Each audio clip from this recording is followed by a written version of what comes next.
ಇವತ್ತು BBMP budget ಅನ್ನ ಘೋಷಣೆ ಮಾಡಿದೆ. ಅದು ಭರ್ಜರಿಯಾದಂತಹ ಬಜೆಟ್. ಹಾಗಾದ್ರೆ ಯಾವ ವಿಭಾಗಕ್ಕೆ ಎಷ್ಟೆಷ್ಟು ಅನುದಾನವನ್ನ ನೀಡಲಾಗಿದೆ? ರಾಜಧಾನಿ ಬೆಂಗಳೂರಿಗೆ ಬಿಬಿಎಂಪಿ ಭರ್ಜರಿಯಾಗಿ ಇವತ್ತು ಬಜೆಟ್ ಘೋಷಣೆ ಮಾಡಿದೆ.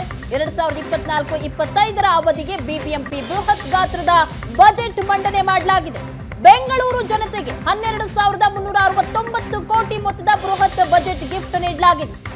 ಬ್ರ್ಯಾಂಡ್ ಬೆಂಗಳೂರಿಗಾಗಿ ಬರೋಬ್ಬರಿ 1,580 ಕೋಟಿ ಬಜೆಟ್ ಮೀಸಲಿಡಲಾಗಿದೆ. ಬಿಬಿಎಂಪಿ ಹಣಕಾಸು ವಿಭಾಗದ ಆಯುಕ್ತ ಶಿವಾನಂದ ಕಲ್ಕೆರೆಯಿಂದ ಇವತ್ತು ಬಜೆಟ್ ಮಂಡನೆಯಾಯಿತು. ಸಾರ್ವಜನಿಕ ಅಭಿವೃದ್ಧಿ ಕಾಮಗಾರಿಗಳಿಗೆ ಅತಿ ಹೆಚ್ಚು ಹಣವನ್ನ ಮೀಸಲಿಡಲಾಗಿದೆ. ಬ್ರ್ಯಾಂಡ್ ಬೆಂಗಳೂರಿಗಾಗಿ ಬರೋಬ್ಬರಿ 1,580 ಕೋಟಿ ಬಜೆಟ್ ಮೀಸಲಿಡಲಾಗಿದೆ.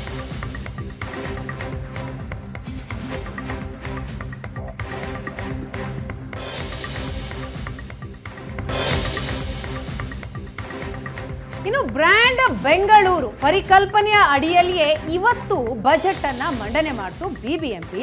ಒಟ್ಟು 8 ವಿಭಾಗದಲ್ಲಿ ಕೊಡುಗೆಯನ್ನ ಕೊಡಲಾಗಿದೆ. ಹಾಗಾದ್ರೆ ಯಾವುವು ಆ ವಿಭಾಗ?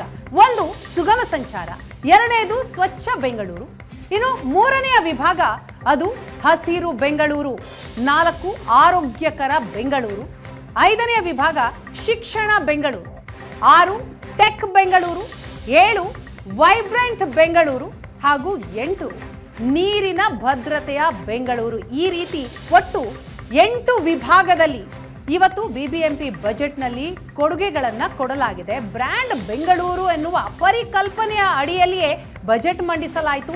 8 ವಿಭಾಗದಲ್ಲಿ ಕೊಡುಗೆಯನ್ನು ಕೊಡಲಾಗಿದೆ. ಬಿಬಿಎಂಪಿ ಹಣಕಾಸು ವಿಭಾಗದ ಆಯುಕ್ತ ಶಿವಾನಂದ ಕಲ್ಕೆರೆ ಅವರು ಮಂಡಿಸಿದಂತಹ ಬಜೆಟ್, ಆ ಬಜೆಟ್ನ ಒಟ್ಟು ಗಾತ್ರವನ್ನು ನೀವು ನೋಡ್ತಾ ಇದ್ದೀರಿ. ಒಂದೊಂದಾಗಿ ನಾವು ಅದನ್ನು ಹೇಳ್ತಾ ಇದ್ದೀವಿ.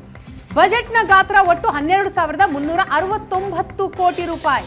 ಅದರಲ್ಲಿ ಸಾರ್ವಜನಿಕ ಅಭಿವೃದ್ಧಿಗೆ ಕೊಡಲಾದಂತಹ ಅಮೌಂಟ್ ಅಂದರೆ ಮೀಸಲಿಡಲಾದಂತಹ ಹಣ 6,661 ಕೋಟಿ ರೂಪಾಯಿ. ಹಾಗೆ ಕಾರ್ಯಾಚರಣೆ ಮತ್ತು ನಿರ್ವಹಣೆಯ ವೆಚ್ಚ 2,271 ಕೋಟಿ ರೂಪಾಯಿಯನ್ನ ಮೀಸಲಿಡಲಾಗಿದೆ 2024-25ರ ಬಿಬಿಎಂಪಿ ಬಜೆಟ್ನಲ್ಲಿ. ಇನ್ನು ಸಿಬ್ಬಂದಿ ವೆಚ್ಚ 1,607 ಕೋಟಿ ರೂಪಾಯಿ. ಹಾಗೆ ಆಡಳಿತ ವೆಚ್ಚ 389 ಕೋಟಿ ರೂಪಾಯಿ. ಠೇವಣಿ, ಕರ ಮತ್ತು ಪಾವತಿಯ ವೆಚ್ಚ 527 ಕೋಟಿ ರೂಪಾಯಿ. ಈ ರೀತಿಯಾಗಿ ಒಟ್ಟು ಬಜೆಟ್ನಲ್ಲಿ ಹಣವನ್ನು ಮೀಸಲಿಡಲಾಗಿರುವಂಥದ್ದು 12,369 ಕೋಟಿ ಬಿಬಿಎಂಪಿಯ ಒಟ್ಟು ಬಜೆಟ್ನ ಗಾತ್ರ. ಇನ್ನು ಬೃಹತ್ ಆದಾಯ ಕೂಡ ನಿರೀಕ್ಷೆ ಮಾಡಲಾಗಿದೆ. ಅದರಲ್ಲಿ ಒಟ್ಟು ಆದಾಯ ನಿರೀಕ್ಷೆ 12,369.50 ಕೋಟಿ. ಆಸ್ತಿ ತೆರಿಗೆ ಆದಾಯ 4,470 ಕೋಟಿ. ತೆರಿಗೆಯೇತರ ಆದಾಯ 3,097.91 ಕೋಟಿ ರೂಪಾಯಿಯನ್ನ ಮೀಸಲಿಡಲಾಗಿದೆ. ಇನ್ನು ರಾಜ್ಯ ಸರ್ಕಾರದಿಂದ 3,589.58 ಕೋಟಿ ರೂಪಾಯಿ ಆದಾಯವನ್ನ ಮೀಸಲಿರಿಸಲಾಗಿದೆ. ಕೇಂದ್ರ ಸರ್ಕಾರದಿಂದ 488 ಕೋಟಿ ಆದಾಯವನ್ನ ಮೀಸಲಿರಿಸಲಾಗಿದೆ. ಅಸಾಧಾರಣ ಆದಾಯ ಅಂತ 724 ಕೋಟಿ ರೂಪಾಯಿ ಹಣವನ್ನ ಮೀಸಲಿಡಲಾಗಿದೆ.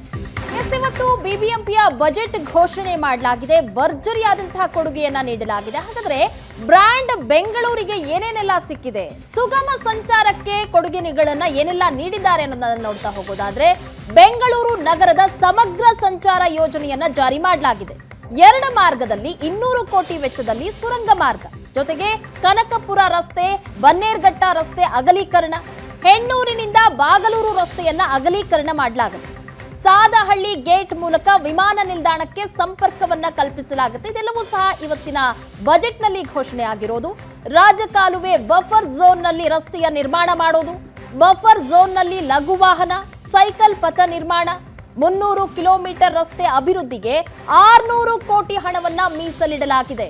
ಇನ್ನು 145 ಕಿಲೋಮೀಟರ್ ವೈಟ್ ಟಾಪಿಂಗ್ಗೆ 1,700 ಕೋಟಿ ಮೀಸಲಿಡಲಾಗಿದೆ. ರಸ್ತೆ ಗುಂಡಿಗಳನ್ನ ಮುಚ್ಚೋದಕ್ಕೆ 20 ಕೋಟಿ ಮೀಸಲಿಡಲಾಗಿದೆ. 45 ಕಿಲೋಮೀಟರ್ ಉದ್ದದ ಪಾದಾಚಾರಿ ಸ್ನೇಹ ನಡಿಗೆಯ ಪಥವನ್ನ ನಿರ್ಮಾಣ ಮಾಡಲಾಗುತ್ತೆ. ಸಂಯುಕ್ತ ಮೆಟ್ರೋ ರಸ್ತೆ ಮೇಲ್ಸೇತುವೆಯ ಮಾರ್ಗ, ಡಬಲ್ ಡೆಕ್ಕರ್ ರಸ್ತೆಗೆ 100 ಕೋಟಿ ಮೀಸಲಿಡಲಾಗಿದೆ. ರಸ್ತೆಗಳಲ್ಲಿ OFC ಕೇಬಲ್ ಡಕ್ ಪಥವನ್ನ ನಿರ್ಮಾಣ ಮಾಡಲಾಗುತ್ತೆ. ಇದೆಲ್ಲವಕ್ಕೂ ಸಹ ಈಗಾಗಲೇ ಹಣವನ್ನ ಮೀಸಲಿಡಲಾಗಿದೆ. ಇವತ್ತಿನ ಬಜೆಟ್ನಲ್ಲಿ ಘೋಷಣೆ ಮಾಡಲಾಗಿದೆ. ಇನ್ನು ಬೃಹತ್ ಪಾಲಿಕೆಗೆ ನೀಡಿರುವಂತಹ ಕೊಡುಗೆಗಳೇನು? ಪ್ರೀಮಿಯಂ ಎಫ್ಎಆರ್ ಮೂಲಕ 1,000 ಕೋಟಿ ಆದಾಯದ ನಿರೀಕ್ಷೆ ಇದೆ. ಕಾಮಗಾರಿ ಅನುಷ್ಠಾನಕ್ಕೆ ವಲಯವಾರು ಸಮಿತಿಯನ್ನ ರಚನೆ ಮಾಡಲಾಗುತ್ತೆ.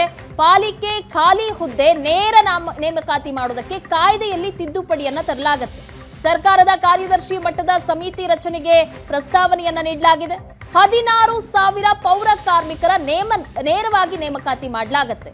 ಇನ್ನು ಪಾಲಿಕೆ ನಿವೃತ್ತ ನೌಕರರಿಗೆ ಆರೋಗ್ಯ ಕಲ್ಯಾಣ ನಿಧಿಯ ಸ್ಥಾಪನೆಯನ್ನ ಮಾಡಲಾಗುತ್ತೆ. ಈ ರೀತಿಯಾಗಿ ಕೊಡುಗೆಯನ್ನ ನೀಡಲಾಗಿದೆ. ಒಟ್ಟಾರೆಯಾಗಿ ಬೆಂಗಳೂರಿನ ಅಭಿವೃದ್ಧಿಗಾಗಿ ಈಗ ಬಜೆಟ್ನಲ್ಲಿ ಸಾಕಷ್ಟು ಮೀಸಲಿಡಲಾಗಿದೆ. ಹಾಗಾದ್ರೆ ಯಾರ್ಯಾರಿಗೆ ಯಾವ್ಯಾವ ವಿಭಾಗಕ್ಕೆ ಯಾವ ರೀತಿಯಾಗಿ ಹಣವನ್ನ ಮೀಸಲಿಡಲಾಗಿದೆ ಅನ್ನೋದನ್ನ ವಿವರವಾಗಿ ನೋಡ್ತಾ ಇದ್ದೀರಾ. ಇನ್ನು ಬಿಬಿಎಂಪಿ ಬಜೆಟ್ನಲ್ಲಿ ಸಿಎಂ ಆಪ್ತ ಜಮೀರ್ಗೆ ಬಂಪರ್ ಆದಂತಹ ಗಿಫ್ಟ್ ಸಿಕ್ಕಿದೆ ಅಂತಾನೆ ಹೇಳಬಹುದು. ಯಾಕಂದ್ರೆ ಪಾದರಾಯನಪುರ ರಸ್ತೆ ಅಭಿವೃದ್ಧಿಗೆ 130 ಕೋಟಿಯನ್ನ ಮೀಸಲಿಡಲಾಗಿದೆ. ಇದು ಜಮೀರ್ ಅವರ ಕ್ಷೇತ್ರ. ಇಲ್ಲಿ ಬಂಪರ್ ಗಿಫ್ಟ್ ಸಿಕ್ಕಿದೆ. ಯಾಕಂದ್ರೆ 130 ಕೋಟಿ ಅನುದಾನವನ್ನ ನೀಡಲಾಗಿರುವಂತದ್ದು.